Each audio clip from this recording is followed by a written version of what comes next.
Ils avaient voulu croire au miracle, les supporters français, mais il n'a pas eu lieu. Premier but de Xavi dès la 19e minute, les Bleus n'ont jamais réussi à reprendre le dessus, ni même à inquiéter les Espagnols qui ont enfoncé le clou avec un penalty, Xavi encore, dans les arrêts de jeu.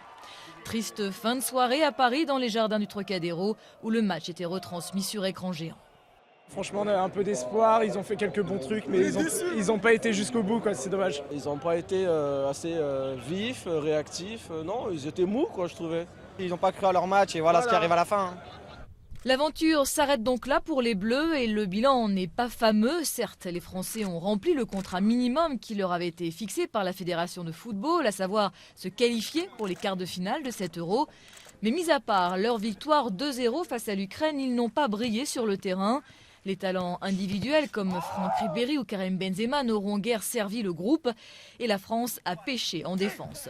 Les Bleus se sont contentés d'un nul un partout contre l'Angleterre, se sont inclinés 3-2 face à la Suède pour finir donc sur cette défaite 2-0 face à l'Espagne. Pour les supporters venus soutenir les Bleus jusqu'en Ukraine, la potion est amère. 6000 bornes, 2-0. Ça fait mal. Ça fait mal. On savait que les Espagnols allaient être beaucoup plus forts, et ils l'ont prouvé, ils ont tenu le ballon et on n'a malheureusement pas pu les contrer, on a eu trop peu d'occasions pour faire la différence. Bilan mitigé aussi en dehors du terrain. Certes, le groupe n'a pas explosé en vol comme il y a 2 ans au mondial sud-africain. Laurent Blanc a su rester maître à bord. Mais l'équipe, où certains égos ont beaucoup de mal à se fondre dans le collectif, a tangué avec des échanges très vifs dans le vestiaire après la défaite face à la Suède. Il aurait sans doute fallu un capitaine plus charismatique qu'Hugo Lloris pour recadrer ces Bleus-là.